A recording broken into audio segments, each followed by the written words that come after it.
entrando no ar. Debate 93.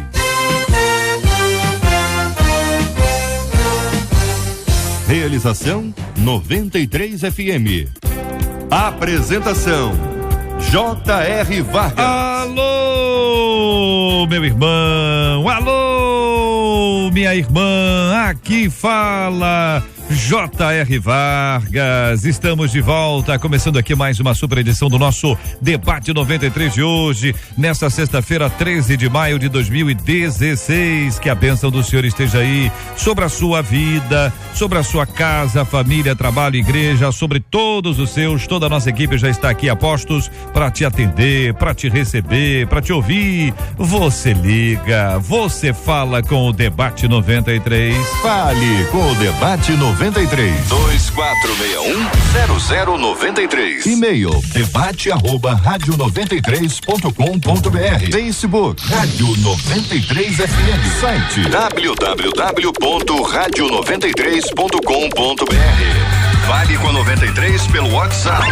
96803-8319. 96803-8319. Acolhemos com muito carinho no nosso Debate 93 de hoje o nosso querido deputado federal Harold de Oliveira, o pastor César Melo, da Igreja Metodista Wesleyana em Guapimirim, a cantora e compositora Edeni, a nossa menina da mesa de hoje, o pastor Jairo de Paula, da Igreja Cristã Evangélica Renovada em São João de Meriti, o pastor Felipe Valadão, da Igreja Batista da Lagoinha, em Niterói. Vamos começar o nosso Debate 93 de hoje. Como é que você reage a notícias ruins, hein? Tem um caldeirão de notícias ruins. Meu Deus, a economia está em crise, o número de desempregados aí está batendo na casa dos 11 milhões. Isso é o registro que a gente tem. Essas são algumas das notícias ruins publicadas pelos meios de comunicação. Como é que você reage a notícias ruins? As más notícias te desanimam, te revoltam ou se tornam combustível para a sua fé, oração e ação? Quero ver sua opinião sobre esse assunto. Saiu uma pesquisa nos Estados Unidos, 2 institutos norte-americanos apresentam uma pesquisa que indica que o cristão está lendo menos a Bíblia. Exatamente isso. E aí nós vamos discutir esse tema e vamos perguntar a você, ouvinte. Aí é papo reto, hein? Aqui entre nós, hein? Com que frequência você lê a Bíblia? Você já leu a Bíblia toda? Ao deixar de ler a Bíblia um dia, você sente falta? Quero saber a sua opinião, viu? Não vale aquele post lá no Face, não, hein? Ah, tem um versículo lindo que botaram no Face. Lê a Bíblia ali, pode ser no seu smartphone, seu tablet, ou na Bíblia, papel, no impresso ali, ouvindo. Mas você já leu? Como é que tá isso aí, hein? Quero ver a sua opinião e a sua participação no nosso Debate 93 de hoje. E a ouvinte, hein? A ouvinte tá dizendo aqui, JR, a vida espiritual do meu marido está mais gelada que nossa geladeira. O que fazer quando aquele que deveria ser o sacerdote do lar não está nem aí para se relacionar com Deus? Como admirar um homem que não quer falar nada ou não quer nada com Jesus? Quando o marido não quer mais ir à igreja, a esposa deve ficar em casa com ele? É possível que haja acordo entre os cônjuges quando um deles ama demais o Senhor e outro se contenta com migalhas? Este é o Debate 93. Com J.R. Vargas, na 93 FM. Pastor Jairo de Paula, começa ouvindo a sua opinião, meu querido. Muito bom dia, seja bem-vindo ao nosso Debate 93 de hoje. E a irmã, hein, pastor? O marido dela mais gelado que a geladeira. Bom dia, JR. Bom dia aos pastores debatedores, nosso deputado federal Harold de Oliveira, nossos ouvintes. É um tema que ele é muito conflitante, porque na verdade eu digo o seguinte: quando você está num lar onde há divergência de pensamentos e você vê o seu cônjuge tendo a sua vida espiritual se deteriorando, é muito complicado. Então, nesse exato momento, a pessoa tem que ter muito discernimento e pedir orientação a Deus da maneira que ela deva proceder. Porque, na verdade, quando você vê o sacerdote da sua casa não tem mais ânimo de ter relacionamento, se relacionar com Deus, é um princípio de queda muito existencial dentro da sua casa. Olha, um de nossos ouvintes aqui, querido pastor César Melo, está dizendo o seguinte sobre a pessoa não ir mais à igreja, né? Eu tiro o exemplo da minha esposa, diz ele. Ela não queria mais ir à igreja e reclamava quando eu ia. Eu continuei indo. Eu fiz propósito, eu subi ao monte, renovei minha fé com Deus e hoje ela é uma adoradora da casa do Senhor, diz ele aqui ao final, afirmando: a minha opinião é não desistir daqueles que estão caídos. Conta aqui o nosso ouvinte, pastor, eu quero ouvir a sua opinião, anunciando antes, porém, aos nossos queridos e amados ouvintes, que hoje, ao final do programa, num momento especialíssimo que nós estamos tendo de oração, é um tempo maravilhoso, onde nós clamamos por todos os assuntos que nós discutimos no Debate 93, nós vamos abrir a câmera aqui no Facebook e você vai poder acompanhar com a gente, com imagens aqui diretamente do Facebook, esse tempo precioso de oração. Então convide seus amigos, avise aí, se prepare, porque quando a gente anunciar no Face, você já curtiu a página da 93 FM no Face, você vai receber uma mensagenzinha, tá certo? Você fica ligado aí, porque ao final do programa de hoje nós vamos estar juntos em oração aqui no Facebook. Pastor César, ouvindo sua opinião, bom dia, bem-vindo. Bom dia, pastor JR, bom dia nosso querido deputado Haroldo de Oliveira, o qual eu tenho um apreço muito grande, uma vida ilibada, uma vida idônea, é bom ressaltar isso. Aos colegas pastores aqui presentes, os que nos acompanham, Deus possa abençoar rica e abundantemente. JR, o que eu penso a esse respeito é que essa informação que você acabou de receber e nos trouxe, é muita sabedoria desta pessoa em ganhar a outra que está fria, gelada, essa expressão gelada espiritualmente, é muito importante ela ganhar até no silêncio.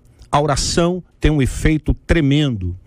Nós vemos na palavra do Senhor, tanto Antigo e Novo Testamento, homens e mulheres de Deus que usaram esta ferramenta poderosa, que é a ferramenta da oração, que tem com certeza ajudado muitas pessoas, neste caso, fria, que não quer mais saber, e ela usa a expressão, meu marido deveria ser o sacerdote do lar, mas nem sempre, quando usamos essa palavra sacerdote, nós temos que atribuir até a própria figura do marido. Geralmente é mais uma questão de ministério pastoral e outros mais. Entretanto, é bom nós frisarmos, o que ela tem que fazer? Ela tem simplesmente que estar atenta a tudo, colocá-lo nas mãos de Deus, não contrariá-lo, porque não é sabedoria ficar contrariando a pessoa. Inclusive no final da carta ele diz o seguinte: eu vou sempre à igreja e ele está desanimado. Bom, há um texto em Deuteronômio 31:6, quando o Senhor disse a Josué: esforçai-vos e animai-vos, não temais, nem vos espanteis diante deles, porque o Senhor teu Deus é contigo por onde quer que andares. Eu tenho convicção absoluta que se ela começar a buscar a face de Deus, orando por este marido, mas obedecendo a ele, é bom frisar isso, a família é primordial, é fundamental. Se ela diz que ama mais a Deus do que, digamos, o próprio marido, no sentido do amor espiritual, ela deve continuar orando, buscando a face do Senhor, e com certeza absoluta, Deus vai tocar no coração dele. Irmão Haroldo, olha aqui, o outro ouvinte nosso participando aqui no nosso WhatsApp, o 968038319, diz: eu não sei o que é pior, é ter um autêntico ou uma farsa. Pois é essa a impressão que eu tenho do meu esposo. Na igreja é um exemplo que causa inveja, já em casa só a graça, diz a nossa ouvinte. Bom dia, irmão Haroldo. Só Jesus na causa, é isso que ela quer dizer. Bom dia, debatedores, que bom estar aqui com vocês. Bom dia, queridos ouvintes. Esse é um tema que em países como o nosso, em sociedades como a nossa, onde nós vivemos tempos de avivamento, onde as famílias se convertem em todos os rincões do Brasil, nós temos duas situações. Uma que eu imagino que no contexto é esta, de um casal que é evangélico e que naturalmente então houve este esfriamento aqui, como ela diz, que esfriou como se fosse uma geladeira. Mas existem as famílias onde uma parte é convertida, a outra não é convertida. E nos casos de cônjuges, normalmente, às vezes, ou o homem se converte, ou a mulher, e o outro não. Então, essa já é uma questão diferenciada. E mesmo quando os dois se convertem, estão ainda naquele processo, às vezes um está muito mais tempo sendo edificado, sendo discipulado, e o outro está iniciando. Então, essas são questões diferenciadas dentro da sociedade e dentro do que nós estamos falando, porque a gente tem essa experiência, nós sabemos que metade ou mais da metade dos membros das nossas igrejas, as famílias não são totalmente não são de berço, como se fala, sou de berço evangélico, berço cristão, não, são novos, são convertidos ao longo do processo. Então essa é a maneira que... E aí acontece com mais frequência a questão do esfriamento espiritual, sim. Querida Edeni, a nossa menina da mesa de hoje, muito bom dia, seja bem-vindo. O que fazer quando aquele que deveria ser, na opinião da nossa ouvinte, o sacerdote do lar, não está nem aí para se relacionar com Deus? Mais adiante, ela fala sobre a questão da admiração, que é um ponto importante. A mulher admira o homem.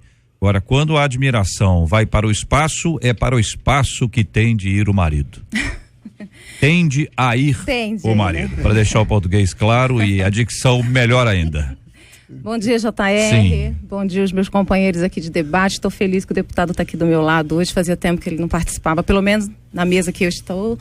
E quero também cumprimentar a nossa audiência, que é qualificada, de que tem selo 93, deputado. Forte isso, né? Olha, JR, não só na opinião da nossa ouvinte, a Bíblia coloca o homem como cabeça, como líder, como sacerdote. Infelizmente, existem homens que não tomam posse do que eu chamo de uma bênção. É uma bênção que Deus deu para o homem. Alguns homens estão nem aí, né? Deixa a banda tocar do jeito que quiser. Agora, o complicado é que quando ele age dessa forma, como você acabou mesmo numa brincadeira aí, tende-se a ir para o espaço, porque hoje a gente vive numa geração que não tem paciência para orar, para buscar, para consertar. Então, eu acho que quem tem que ficar ligado aí, como se diz no evangeliquez por aí, é o homem, né? Porque a ele foi dada essa missão. É uma missão. Deus deu. Engraçado que às vezes a gente escuta alguns homens deputados reclamarem, né, entre aspas, né, de uma forma meio disfarçada, das mulheres que querem comandar, que querem liderar, que querem tomar a frente. Mas cadê também esse homem que se coloca como cabeça, mas eu acho como ótimo. líder? Eu acho ótimo. Mas é porque o senhor é um anjo. Não tem problema nenhum. O senhor é um anjo. Não, e sabe o homem, tanto a mulher, que os dois conseguem, né, liderarem juntos, porque Deus não daria a uma mulher a submissão, que está debaixo de uma missão, se ela também não fosse útil. Deus olhou para Adão, lá no Éden, e viu que era bom ele ter uma companheira. Se Deus quisesse o homem sozinho, sem alguém também para ajudar ele nessa missão, Deus não teria feito a mulher. Então, o Felipe Valadão, pastorzão, bom dia, bem-vindo. E aí, de acordo? Olha, eu tô com a frase pronta pra soltar aqui, ó. Se a chama que tá dentro de você se apaga, as almas que estão do teu lado morrem de frio. Essa é a grande verdade. Eu acredito que o evangelho é individual. Eu também acredito muito na força da mulher. Eu sou pastor de uma igreja local há 2 anos e 8 meses, 2 anos e 10 meses. 70% das pessoas que frequentam a nossa igreja são mulheres. Eu nunca vi um povo mais guerreiro que as mulheres. Mulher é que busca, mulher que ora. Infelizmente é uma triste realidade do nosso país, e que eu não posso falar de outro país, eu só vivo aqui. Então, é uma pena a gente perceber que realmente esse fogo, essa paixão se apaga muito no coração dos homens. Talvez seja porque o homem é aquele guerreiro que trabalha todo dia, de segunda a sexta, e às vezes a pessoa tá um pouco cansada no final de semana, mas eu tô aqui, né, pra julgar ninguém, pra condenar, mas eu tô aqui pra motivar você, meu amigo, meu irmão que tá no carro agora aí, andando no ônibus, tá ouvindo a gente. Essa chama é responsabilidade sua também, meu irmão. Seus filhos precisam de você, sua esposa precisa de você. Levante-se no nome de Jesus pra tacar fogo dentro da tua casa, meu filho, que se você não tacar, Deus vai levar você e vai trazer outro para atacar. Então vigia, acorda, porque ainda dá tempo. Vai. Pastor César, quero ouvir a sua opinião sobre 2 assuntos. Primeiro, sobre se Deus leva o homem porque a chama não está acesa dentro de casa. Sua opinião. Segunda coisa é, numa casa que não tem homem, quer dizer que não tem sacerdote? Mas eu tenho certeza que o pastor... Tô consultando o senhor, porque a sua interpretação primeira, na sua primeira palavra, sobre sacerdote do lar, é diferente que da opinião que a Edeni trouxe. E aí o senhor junta as duas e pode explicar a sua. Necessariamente a questão do sacerdote, essa palavra, ela é muito dada, mas a quem realmente tem um ministério, porque é uma palavra muito forte. Qualquer pessoa diz assim, o pai de família é um sacerdote, mas ele não sabe o que é sacerdócio. Sacerdócio, a princípio, é uma palavra que tem várias conotações. Por exemplo, tem a conotação, eu tô levando uma vida sacerdotal, quer dizer, uma vida difícil, porque ser sacerdote significa você ser chamado por Deus para cumprir uma determinada missão, conforme ela disse muito sabiamente. Mas eu me refiro que quando as pessoas, elas como pai de família, ele tem um dever moral, e a Bíblia diz isso, vós maridos, santificai as vossas mulheres no Senhor e tratai-as como vaso mais frágil. E infelizmente nós sabemos que existem muitas exceções à regra. Agora, eu acredito piamente que quando a figura do homem, quando pai de família, filho, servo, no caso dele é servo, que ele possa voltar a estar na presença do Senhor, voltar a ter o desejo, depende muito das mulheres. Eu gostei muito da expressão que foi dita pelo pastor agora, quando disse que as mulheres são guerreiras. De fato é. Se tirarem as mulheres hoje da igreja, eu acho que a igreja vai minguar e muito. Vai minguar e muito. Mas, de qualquer maneira, só para concluir, eu penso que a questão sacerdotal é uma questão importante para o lar, sim. Mas temos que ter um cuidado quando se aplica essa palavra para qualquer pai de família, porque a pessoa às vezes não tem noção do que é ser sacerdote, mas tem noção do que é ser pai. Muito bem, aqui o ouvinte no Facebook dizendo assim, na minha opinião, eu acho que a esposa tem que ir à igreja sim, buscar não só pela sua vida, mas de sua família também, porque em Provérbios diz que a mulher sábia edifica e a tola com as suas próprias mãos derriba. Agora, traz aqui a opinião a nosso ouvinte sobre outros temas aqui que nós vamos discutir hoje, irmão Harold, porque uma das perguntas que a nossa ouvinte faz é exatamente essa. O marido não quer mais a igreja. Então a esposa é auxiliadora, companheira, então o que é o ideal? Então, assim, você não quer ir, então também não vou ficar em casa contigo, ou ela, como fez aqui, contrariamente aqui o ouvinte, nós lemos inicialmente aqui no WhatsApp, que se manteve e além disso foi buscar a Deus de várias formas até que a esposa dele pudesse ressurgir espiritualmente. Não, com certeza, a igreja é uma das oportunidades que nós que somos crentes temos em casa de estreitarmos a nossa relação, não só horizontal, pessoal, quanto a relação com Deus, evidentemente. Essa é a grande realidade. Então, quando há esse desequilíbrio, afeta, sim, com certeza que afeta esse procedimento, não tenha dúvida. E aí tem que se buscar, primeiro, corrigir, né? Lógico, esse é o esforço, através da oração, através da conversa, através da palavra, mostrar que afinal de contas não se deve abandonar aquilo. Conversar com o pastor, toda igreja tem um pastor, tem um gabinete pastoral para que se possa trazer o assunto naturalmente. E o pastor sabe quais são os instrumentos que vai usar e como ele vai usar para recuperar essa pessoa que está realmente ficando firme na fé. Porque isso é normal e isso acontece com todas as pessoas.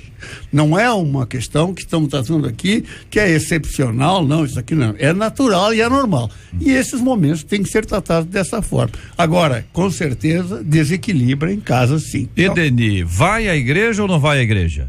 A esposa, sem dúvida nenhuma, pode deixar de exercer o papel dela.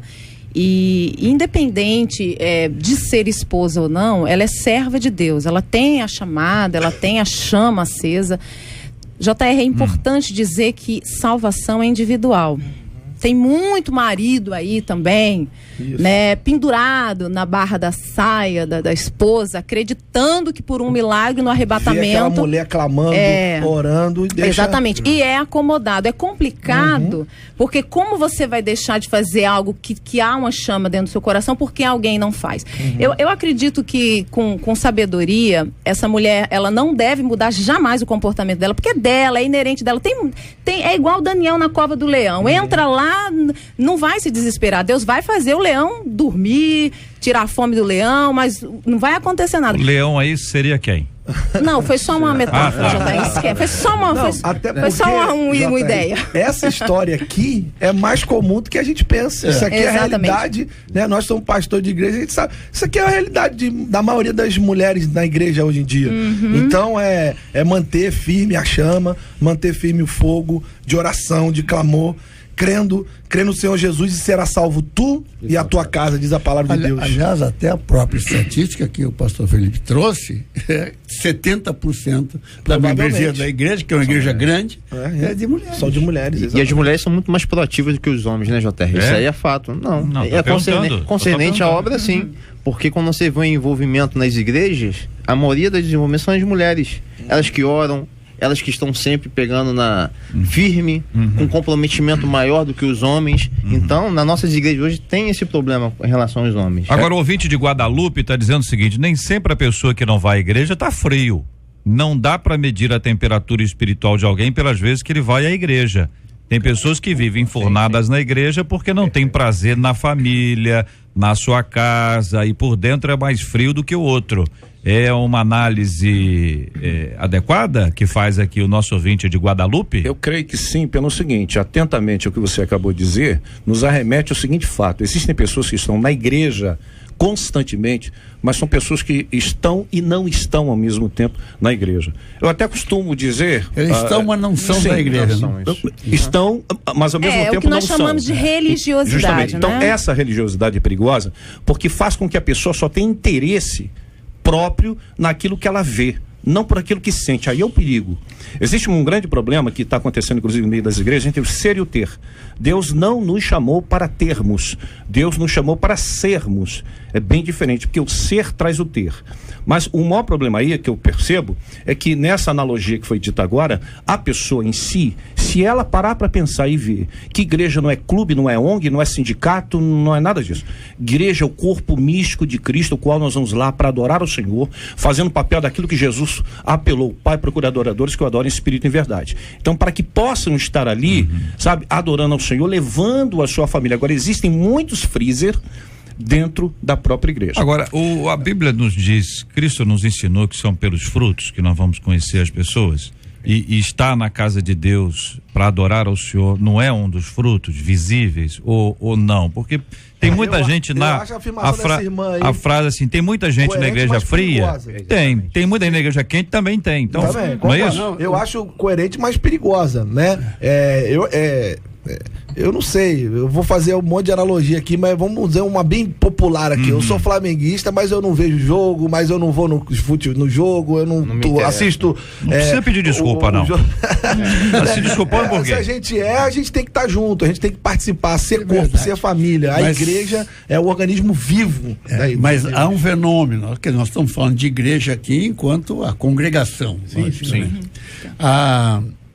O que ocorre no Brasil, e as estatísticas comprovam isso, é uma pimenta aí para se conversar sobre o tema. Sim. É que hoje cerca de 25% dos evangélicos não vão à igreja. Sim. Não tem Mas igreja. Tem muita igreja chata, né, deputado? Você sabe. Né? Não. Lagoa Niterói é maravilhosa. Mas é uma questão que está colocada também. É verdade. Olha, o ouvinte dizendo, pro meu lado aqui, viu, ouvinte dizendo, sou líder de mulheres na igreja e muitas nos falam que os esposos, às vezes crentes, proíbem que elas estejam nos cultos.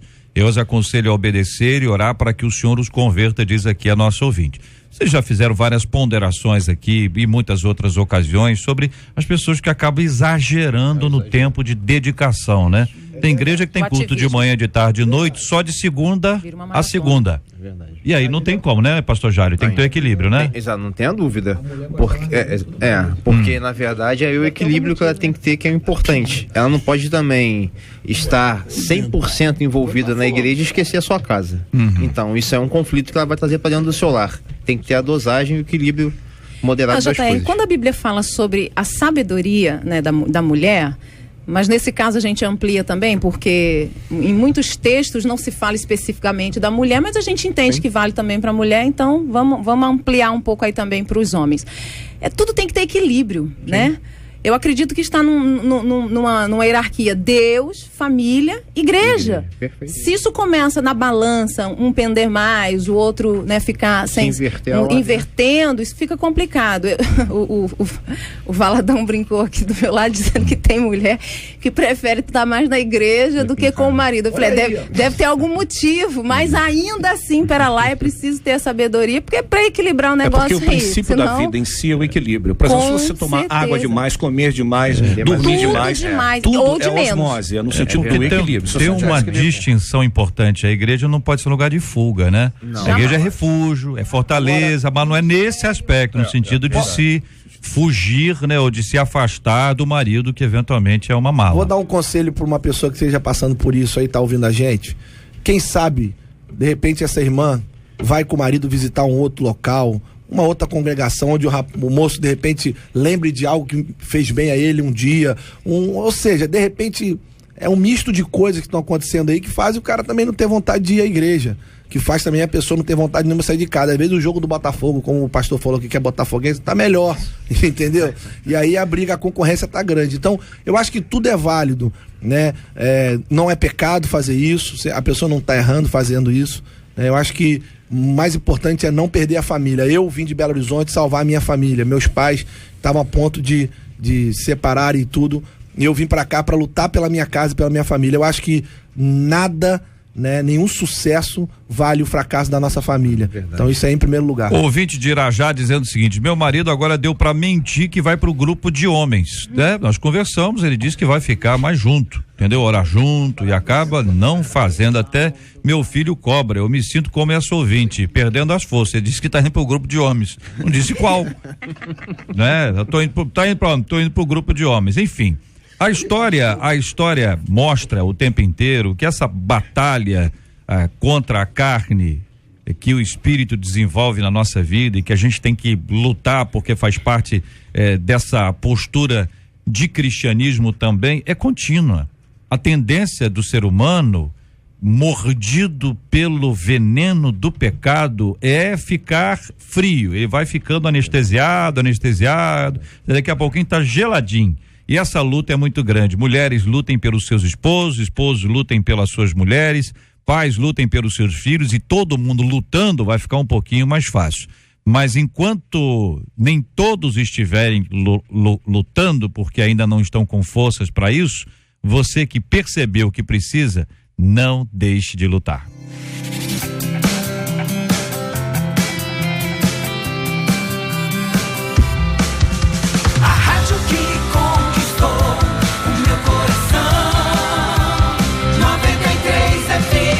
Olha, daqui a pouquinho, no final do programa de hoje, nós vamos orar juntos, como temos feito todos os dias, num momento muito especial, momento forte, momento abençoado de oração. Nós vamos estar orando juntos, e aí nós vamos abrir a câmera aqui no Facebook. Você vai participar conosco aqui, vai acompanhar esse tempo precioso de oração, né? Como é que você reage a notícias ruins? Rômulo Caixa do Estado do Rio se manterá até 2019. Situação financeira do Estado do Rio terrível.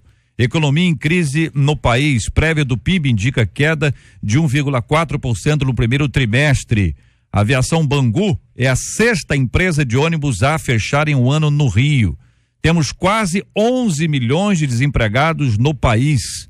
Essas são algumas das últimas notícias publicadas pelos meios de comunicação. Como é que você reage diante de notícias ruins? As más notícias, como é que isso funciona em você? As más notícias te desanimam, te revoltam ou se tornam combustível para sua fé, oração e ação. A Bíblia diz em Filipenses 4:8 que quanto ao mais, irmãos, tudo que é verdadeiro, tudo que é honesto, tudo que é justo, tudo que é puro, tudo que é amável, tudo que é de boa fama, se há alguma virtude, se há algum valor, nisso pensai.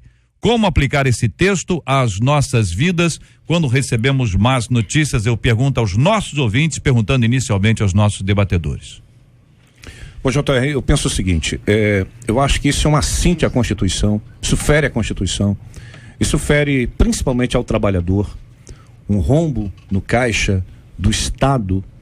Aí eu pergunto, a dignidade de uma pessoa, a meu ver, vem pelo trabalho que ele tem, o trabalho que ele possui. E pessoas que trabalham durante 30, 35 anos, nós temos na nossa família vários casos, inclusive, creio que todos aqui, nós aqui, que a pessoa espera receber o seu pagamento e no final não tem. E muitos deles estão doentes, precisam comprar seus remédios, e isso fere a Constituição, repito, e fere o trabalhador. Eu acho que questão de gestão hoje no país, nós percebemos que existem muitos problemas relacionados à gestão, mas o gestor vai dizer, mas o problema não foi só com relação à gestão, foi porque coisas exteriores à nossa gestão, que caiu o PIB, caiu isso, caiu aquilo, muito bem. Só que o gestor, ele tem aquele dever de estar trabalhando para que se evite determinadas coisas. Para isso existe uma prevenção. Infelizmente é uma realidade que está existindo em nossos dias. O senhor fica desanimado? O senhor fica revoltado? Ou isso se torna combustível para sua fé, oração e ação? De certa forma, com certeza sim. Para o cristão, sim, é um combustível. Qual das três? Combustível. Combustível. E aí, vocês? Eu, a princípio, fico desanimada, revoltada. Depois você vai revoltando? Sim. Termina? Não, porque eu sou humana. Alimentada? Eu sou humana. Como humana, o peso vem, o baque vem, você fica... Mas, como serva de Deus, como alguém que tem fé num Deus que pode todas as coisas, que ele pode fazer em meio à crise, você viver o sobrenatural dele, aí sim eu me ergo, vou pro joelho, vou clamar, mas como ser humano, a princípio, eu sofro todos esses impactos aí, porque eu sou humana, mas eu não posso me conformar, eu tenho que, como se diz por aí, dar o meu jeito, sim, entendeu? Sim, tá. E como cristã, eu começo isso pela oração. Eu acho que agora foi colocado, quer dizer, a questão da reação, ela está associada a um contexto, sempre. Você tem uma predisposição que é ocasionada por um contexto. Neste caso específico,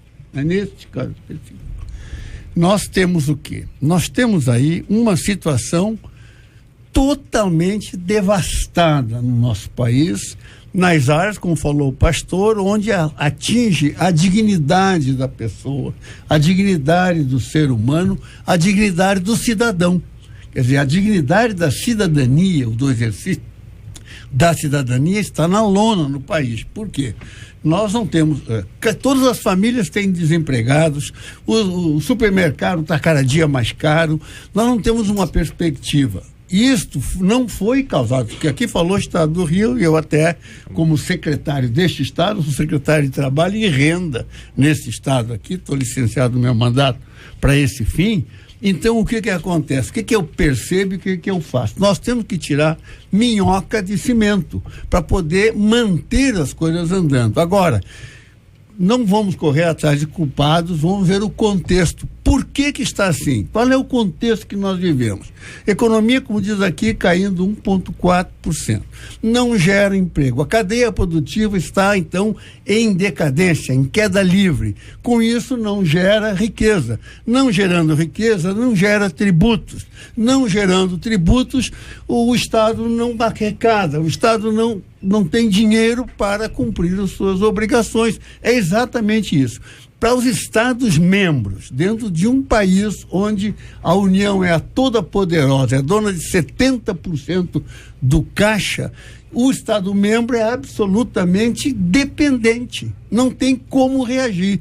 Então, agora, no caso do Rio, ainda para acrescentar e agravar, nós temos uma dependência muito grande do petróleo, a economia do petróleo. A Petrobras quebrou, né? Vocês todos sabem as causas, eu não estou aqui para fazer discurso contra A, contra B ou contra C, porque não precisa. As pessoas sabem o que aconteceu, né? Os culpados até irresponsáveis estão aí. O que acontece? Então, o Estado não tem dinheiro por todos os motivos que eu falei antes e mais porque a economia do petróleo desabou, porque a Petrobras é um grande gerador de riqueza no estado do Rio de Janeiro. As perspectivas de pré-salos, o absurdo de achar que pré-sal ia ser salvar o país, salvar o Estado, só na cabeça de pessoas absolutamente incompetentes, pois de pensar isso, está revelado aí, não tem condições. Você vai explorar petróleo a 7 quilômetros de profundidade, faz um cálculo de barril do petróleo a 130 o dólar, o barril de petróleo está hoje a 30, como é que vai viabilizar esse projeto? Não existe. Ainda obriga a Petrobras a investir 30% e ela não tem esse dinheiro, está quebrada. 1,5 bilhões foi o prejuízo já. Quer dizer, então, essas são questões. O Estado sofre, mas não é só o Rio de Janeiro. O Rio de Janeiro é agravado. Quem está sofrendo mais são os outros estados, mas quem depende realmente desta economia de estatais que estão quebradas, Petrobras, Eletrobras, os fundos de pensão, com a roubalheira, com a corrupção sistematizada. Agora nós temos aqui renovar as esperanças, que hoje vão a mudança, ninguém vai achar que esta mudança vai resolver os problemas imediatamente. Nós temos que ter aí as esperanças renovadas e colaborar. Essa que é a situação. Olha, depoimento aqui, deputado, de uma de nossas ouvintes dizendo: eu me formei em setembro, eu estou desempregada desde dezembro e permaneço orando e procurando emprego. Não boto minhas esperanças em homens, sou serva de Deus e confio nele. Não existe milagre sem dificuldade. Tenho um pedido a Deus que me abençoe em meio à crise, para que as pessoas que convivem comigo conheçam o poder de Deus a quem eu sirvo, diz aqui a nossa querida ouvinte. Eu ouvi uma frase do meu pastor Márcio Valadão, meu sogro também, durante muito tempo. Eu vivi 7 anos em Belo Horizonte com ele. Ele sempre falava: filho, a crise não trabalha o caráter, a crise revela o caráter. Então essa crise vai mostrar para nós quem nós somos realmente. Se somos homens de fé, mulheres de fé. Eu tenho dado glória a Deus por uma coisa, irmão. Eu nunca vi o tanto de gente orando e buscando a Deus como agora. Por um lado tá sendo muito bom, viu? Eu tenho certeza que realmente é muito triste. Lá na nossa igreja a gente vê o tanto de pessoas precisando de ajuda, mas a gente tem falado isso, vamos clamar, vamos orar. Ele é o dono do ouro e da prata, ele pode fazer pessoas lembrar de você. Mefibosete estava ali vivendo longe, lá em Lodebar, jogado a escanteio. Deus fez Davi lembrar de Mefibosete. Então Deus pode fazer alguém lembrar da gente, Deus pode fazer uma pessoa lembrar de algo que a gente fez. Então temos que crer. Esse é o momento da igreja se unir. Eu estava nos Estados Unidos em 2008, naquela crise, aquela bomba terrível, e foi muito legal eu ter vivido aquele momento ali, daqueles meses que eu estava ali nos Estados Unidos, e ver a unidade da igreja, as pessoas, pensando positivo, pensando com fé, olhando para frente. Vamos se unir. A igreja pode se ajudar. A Bíblia diz: o que você puder fazer, faça, e principalmente para os da fé. Então, lá na nossa igreja a gente está bolando um plano de um irmão ajudar o outro. Já que você tem que contratar um pintor, você contrata um da igreja. Já que você tem que contratar, nós estamos bolando um projeto bem interessante, vamos apresentar diante da igreja agora. Então, eu acho que é o nosso momento da gente se unir como igreja, um fortalecer o outro, e não desanimar e não desistir, em nome de Jesus. Pastor Jairo, quando a gente lê a Bíblia aqui no texto de Filipenses 4:8, a descrição que aí está: quanto ao mais, irmãos, tudo que é verdadeiro, honesto, justo, puro, amável, de boa fama, se alguma virtude há e se algum louvor existe, se há algum louvor, nisso pensai. É o texto bíblico que está aí. A pergunta clara é essa: como aplicar esse texto a nós no meio de tantas notícias ruins que a gente tem recebido o tempo inteiro? Quer dizer, a partir do instante em que as redes sociais se tornaram também portadoras de informações, não apenas de relacionamento, mas de notícias, etc, etc, isso multiplicou-se ainda mais esta tendência de se compartilhar notícias boas, ruins. A enxurrada hoje é de coisa ruim. Como aplicar esse texto à nossa vida, pastor? JR, só quero fazer uma observação na fala do nosso deputado. Foi muito brilhante no que ele falou. A mudança cria uma perspectiva de a gente poder ter dias melhores. Então, a má notícia, ela está todo momento sendo vislumbrada e visualizada por nós. Então, naquilo que nós aqui falamos anteriormente, a reação e a fé na mudança, ela precisa ser a todo momento despertada em nós, porque nós precisamos de um país melhor, nós precisamos de viver num país que não há corrupção, e sim as verdades que foram estabelecidas para que nós vivenciássemos. Sobre isso eu ouvi uma frase muito interessante do presidente interino, do Michel Temer, ontem, quando ele falou: nós não vamos mais falar em crise, vamos falar agora em trabalho para superar a crise. Exatamente, está resolvido. Então, hoje as pessoas... Resolvido não está ainda não. Resolvido é a atitude dele. A atitude. Porque na verdade falta muito para resolver. Muito. Porque, exemplo, eu digo o seguinte: isso já era um anúncio de algum tempo atrás que aconteceria no nosso país. Quem é envolvido e sabe, isso ia acontecer a qualquer momento. Então, nesse momento, nós precisamos reagir às más notícias, de alguma forma. E nós, como servos, tementes à palavra de Deus, nós já temos uma grande iniciativa e uma grande caminhada na frente de muitas pessoas, porque nós temos a certeza, em Deus nós podemos fazer a diferença e ser a diferença no nosso país. Ouvinte compartilhando aqui no nosso WhatsApp, 96803-8319. JR, tem sido um combustível em minha vida. Venho pedindo a Deus que pelo menos consiga o aluguel da loja do meu esposo para não fechar, e com isso tenho orado bem mais pelo nosso país, e Deus vai nos ajudar, pois sua palavra diz: nunca vi um justo mendigar o pão e na sua descendência ou a sua descendência passar fome. A oração de um justo pode muito, tem seus efeitos. Só aqui nesse WhatsApp tem umas 3 promessas aqui que a nosso ouvinte compartilha. Essa é a hora de trazer a mente, ao coração, aquilo que pode nos dar esperança. Esse é o tempo em que a gente vai, não por uma questão política, mas porque quem está com fome, tá com fome. A gente vai dizer para a pessoa: tá com fome. O cara olha para lá e fala assim: olha, a dispensa não tem nada. A mulher chega e diz: meu marido já saiu esse mês, ele já saiu todos os dias de casa para buscar emprego e não conseguiu, ele volta destruído, e a mulher tem que estar forte para dar uma palavra de ânimo. Tá ouvindo a gente agora. Ao mesmo tempo que marido tá na rua procurando emprego, tá ouvindo a gente agora. Verdade. Quer dizer, isso chega para todo mundo, e tem certas horas que a gente precisa de ter uma palavra de encorajamento, né? De uma palavra que vai nos fortalecer, que vai dizer assim, olha, e não é uma coisa triunfalista, porque se for triunfalista, aí meu irmão, vai dar tudo certo, olha, fica tranquilo. Tranquilo como, rapaz? Tranquilo, eu não posso ficar tranquilo, mas por isso que é a Bíblia, por isso está aqui a Bíblia, porque é com base na Bíblia e não com base num chavão, numa palavra de efeito, numa coisa assim. E aí? Mas, JR, é interessante isso, só me remeter uma fala do nosso deputado aqui, que o Michel Temer, o presidente interino, disse ontem, muito interessante, ele disse assim: chegou o tempo da unidade. É isso a palavra. Isso é fundamental, a unidade. Ou seja, entre todas as pessoas, independente de partido, o país se unificar nesta unidade visando melhorias.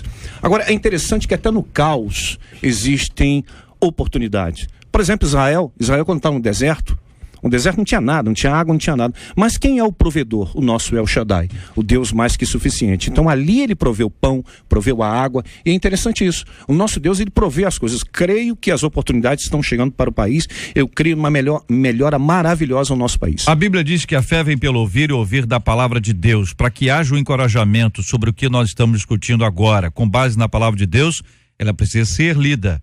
Mas pesquisa indica: cristãos estão lendo menos a Bíblia.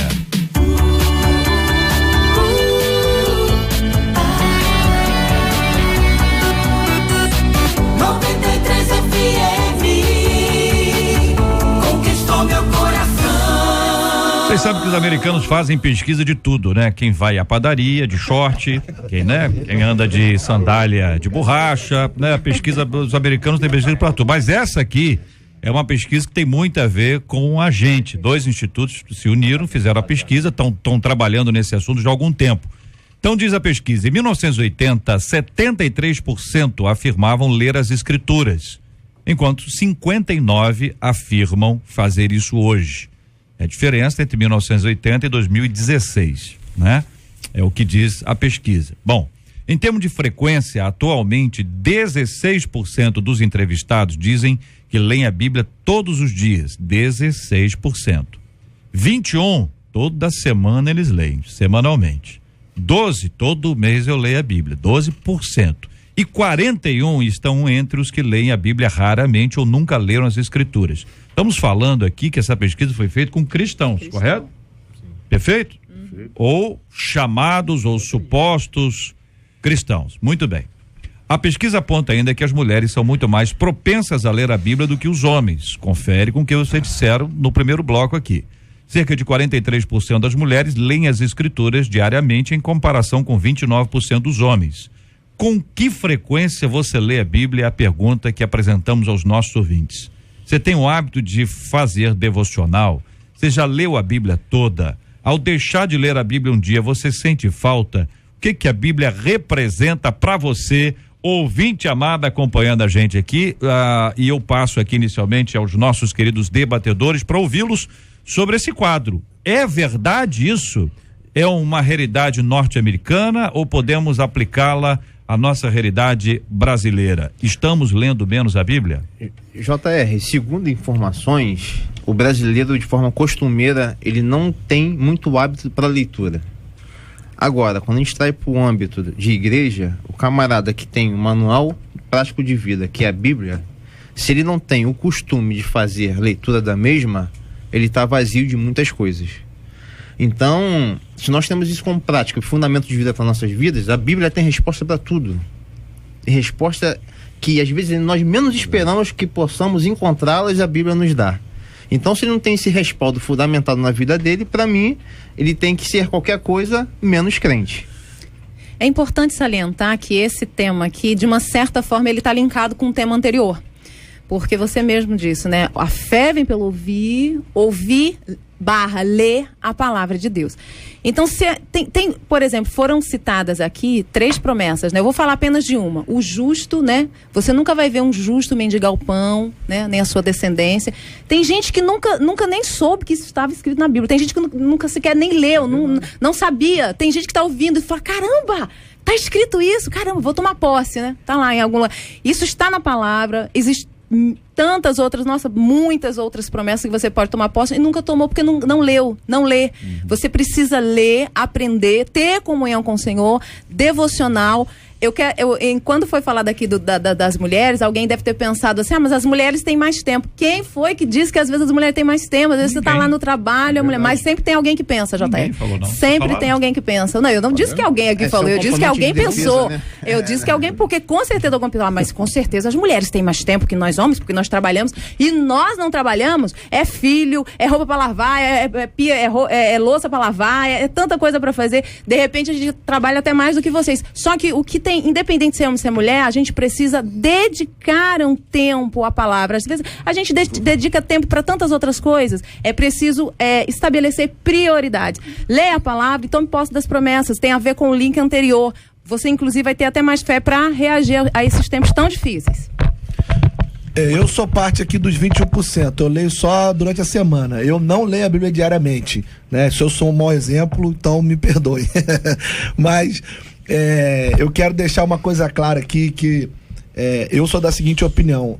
Eu acho que mais importante do que a quantidade daquilo que você lê é a qualidade daquilo que você vive.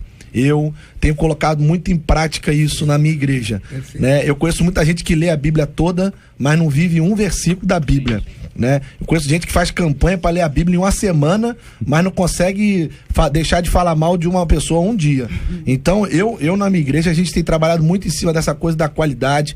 A gente é muito importante a pessoa, sim, desenvolver um hábito semanal, pelo menos, da leitura da palavra, tentar colocar em prática aquilo que está meditando, né? Isso que é mais importante para nós. Agora, isso também, gente, eu acho que tem que ser falado aqui, isso aí é questão, nós pegamos as nossas escolas bíblicas dominicais, elas são cansativas, né? As crianças já não têm vontade mais de ir para a escola bíblica, não tem nenhuma dinâmica bem preparada para as crianças. Então nós estamos levantando uma geração que não gosta de estudar a Bíblia, né? Na nossa igreja, a gente colocou uma regra: você quer estudar, você vai para o seminário.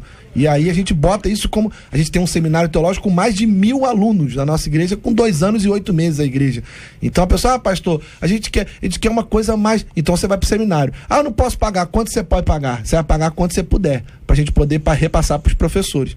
Então a gente tem motivado as pessoas a entender a paixão por estudar a palavra de Deus e principalmente por viver. Deus não tá atrás do tanto que eu consigo acertar. Ele só quer que eu erre menos. Pastor Felipe, só para interagir com o senhor, para ver se eu entendi.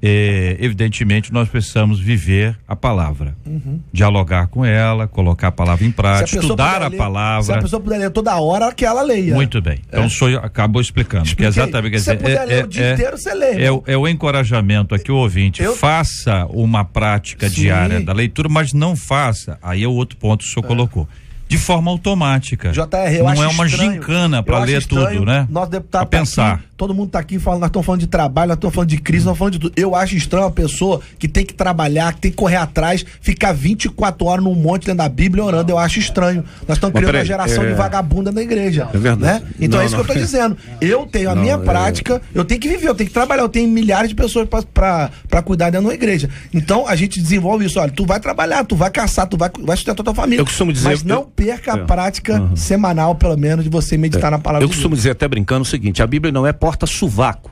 Não é o sujeito pegar a Bíblia, botar debaixo do sovaco, eu tô indo. Não. Para isso já disse o profeta Oséias, usado pelo Espírito Santo: o meu povo é consumido porque lhe falta o quê?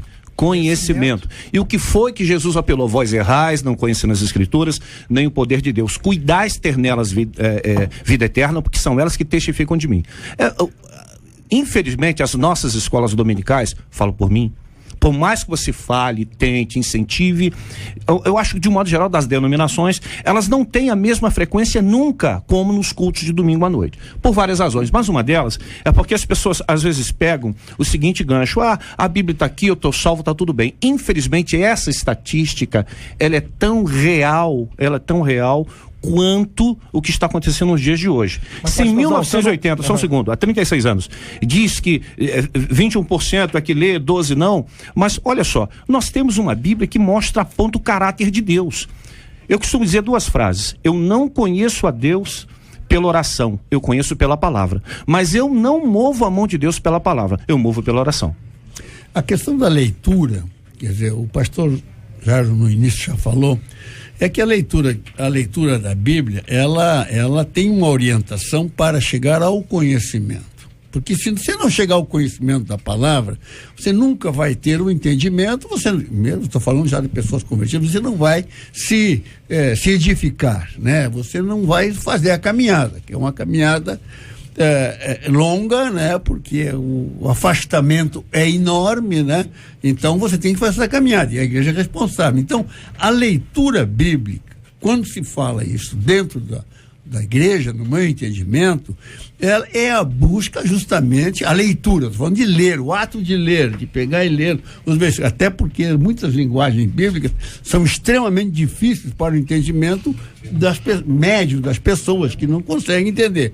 Então, a leitura quer dizer o entendimento. Então, a leitura bíblica, ela é substituída por boas pregações, por bons gabinetes pastorais, por boas orientações, que os pastores são especializados em passar esse conhecimento, para que você aumente o seu conhecimento e chegue então ao entendimento das coisas. Porque não adianta ter conhecimento. Eu conheço a Bíblia. Hoje de manhã, por acaso, que coisa estranha. Tem que ter sabedoria para aplicar. Hoje de manhã eu falava para a Evelise assim: pô, Evelise, eu sou ruim de endereço bíblico. Eu sei das coisas, até os versículos, e não sei onde está.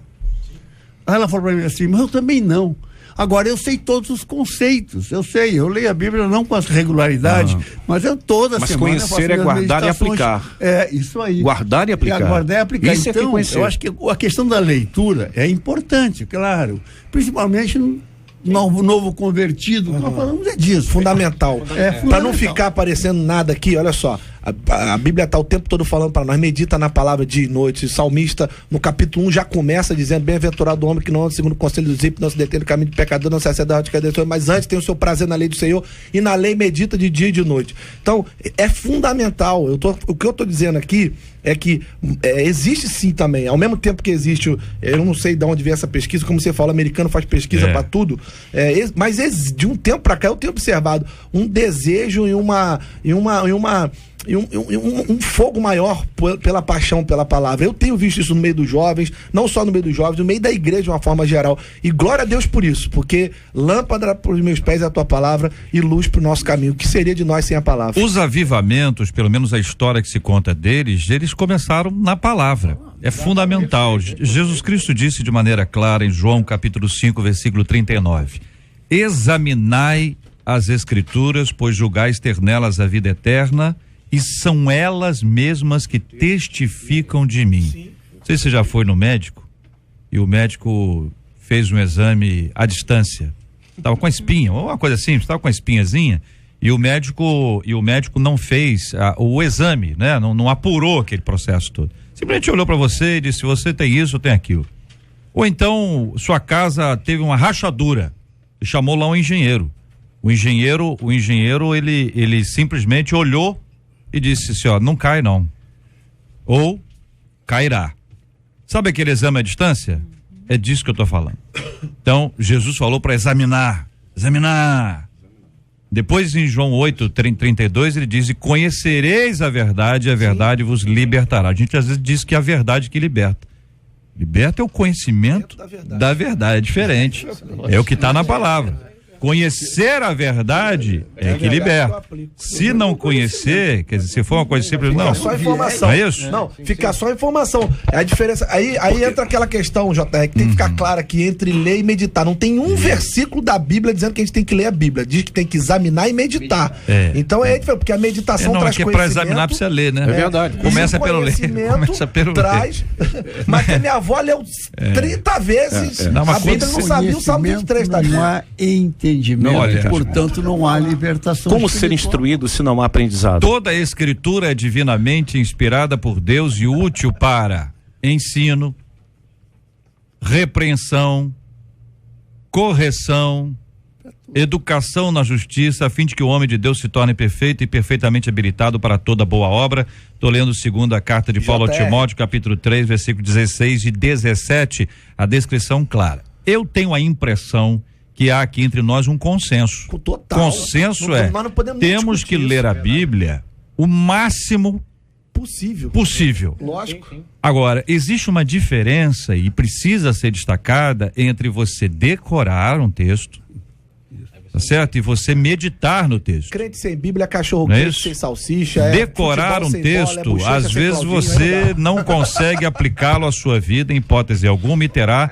uma enorme dificuldade para viver a sua vida espiritual. Volto a repetir o que Jesus Cristo disse: examinai as Escrituras. Isso vai nos ajudar a enfrentar as notícias ruins, assim como vai nos ajudar a lidar com todos esses aspectos difíceis que nós todos lidamos na nossa vida. Vamos, Marcela Bastos, resultado da nossa pesquisa 93 de hoje, aqui na 93 FM.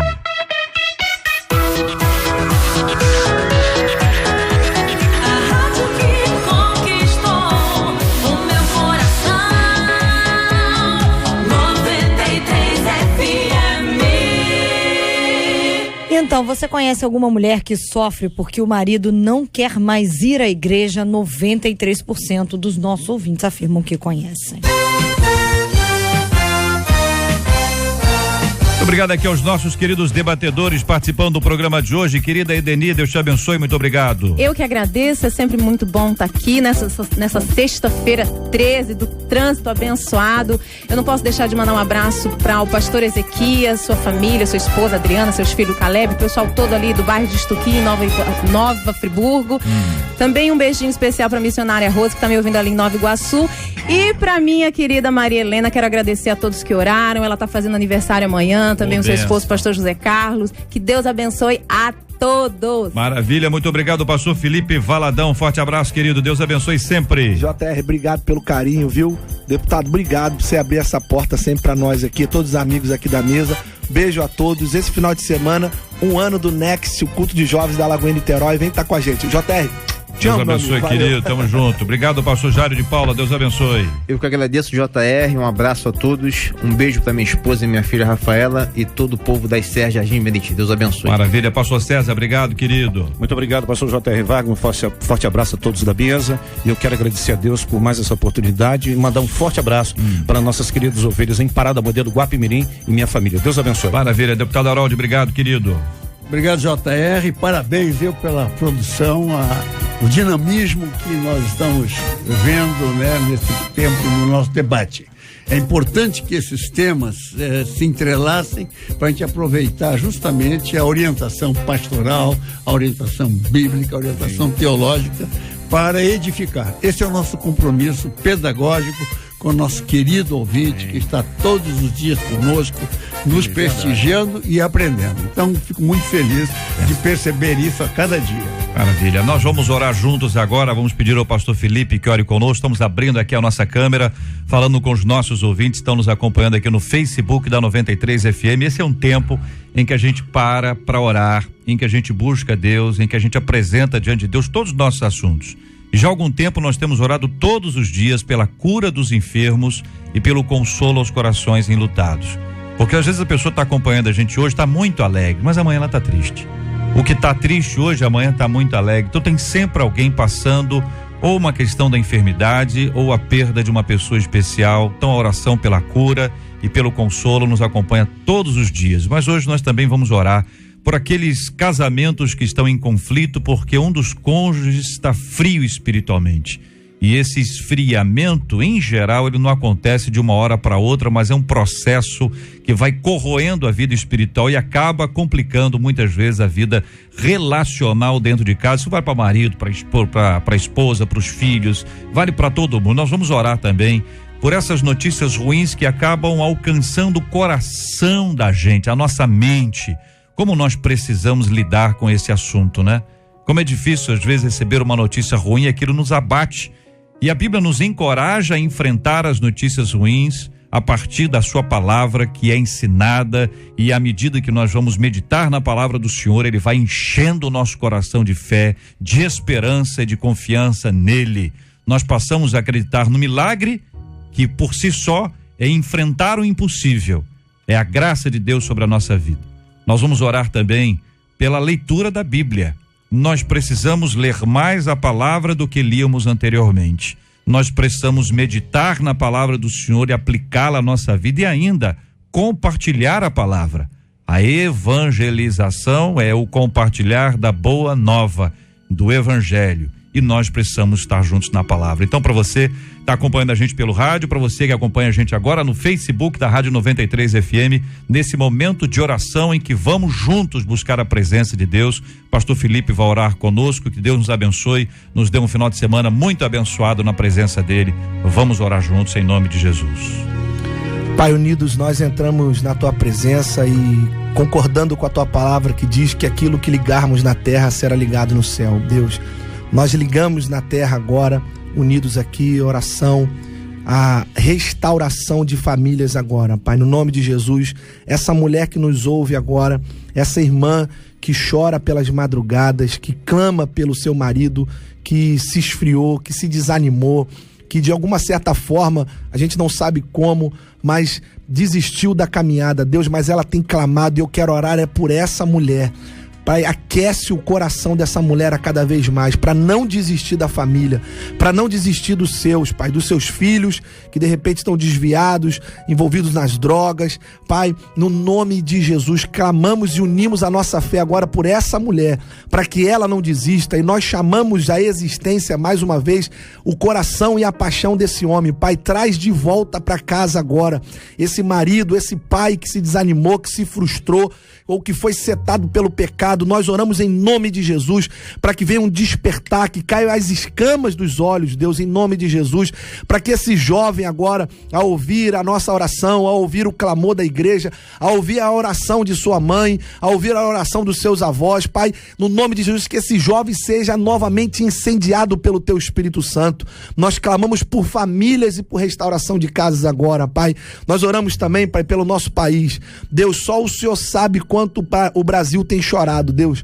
Só o Senhor sabe o quanto os cristãos têm chorado por essa nação, Pai. Como temos sofrido na pele o que tem acontecido nesse país. Mas nós também cremos no Deus Todo-Poderoso, no Deus do impossível, que chama as coisas que não são como se já fossem. Pai, no nome de Jesus, por isso nós profetizamos o Brasil uma nação restaurada.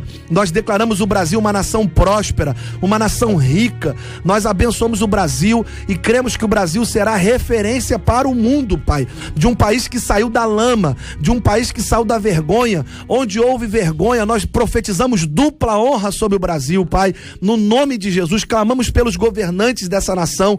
Levanta, esse é um ano especial, Pai. Levanta no nosso país, Pai, homens e mulheres usados por Ti, não simplesmente cristãos, mas homens que têm uma chamada política, Deus, para se levantar nessa nação, Deus, com autoridade, com sabedoria. Nós clamamos por políticos que caminhem com teu coração nessa nação, com visão, com estratégia. Pai, vai dando criatividade para os homens e mulheres dessa nação, como sair dessa crise terrível, Pai. Nós oramos pelo nosso presidente a partir de agora e nós te pedimos, Deus, usa esse homem, traz a ele sabedoria para tirar o país dessa crise, Pai. Dá a ele estratégia, coloca ao lado desse homem pessoas certas, pessoas que tenham verdadeiramente as estratégias do céu para tirar o país dessa crise. Nós abençoamos também os cristãos, Pai. Nós queremos te pedir, a começar por nós, nos dá mais fome da tua palavra, Deus. A tua palavra diz que sem ela, sem a tua palavra, nós seremos pessoas fracas, pessoas doentes, desesperadas, sem direção. A tua palavra é lâmpada, ela dá direção. A tua palavra é força, a tua palavra é vigor. Nós não somos ninguém sem a tua palavra, Deus. Por isso nós queremos te pedir, a começar por nós. Levanta homens e mulheres nessa nação apaixonados pela tua palavra, Deus, que no nome de Jesus não vejamos mais nos nossos púlpitos palavras vazias de pregação, pregações vazias de palavras. Pai, nós queremos te pedir no nome de Jesus, porque é uma vergonha que nós temos visto, Pai, homens e mulheres que nem com a Bíblia sobem mais no altar, Pai. Nós queremos te pedir perdão por isso, Deus, e te pedir no nome de Jesus que volte em nós a fome da tua palavra, que volte em nós o desejo pela tua palavra, que volte em nós a centralidade da tua palavra. Nós queremos falar sim da tua palavra apenas,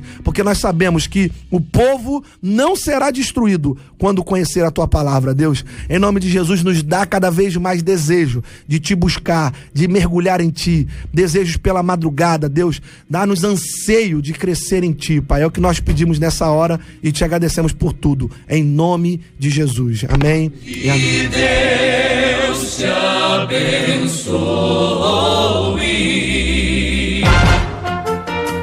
Você acabou de ouvir Debate 93.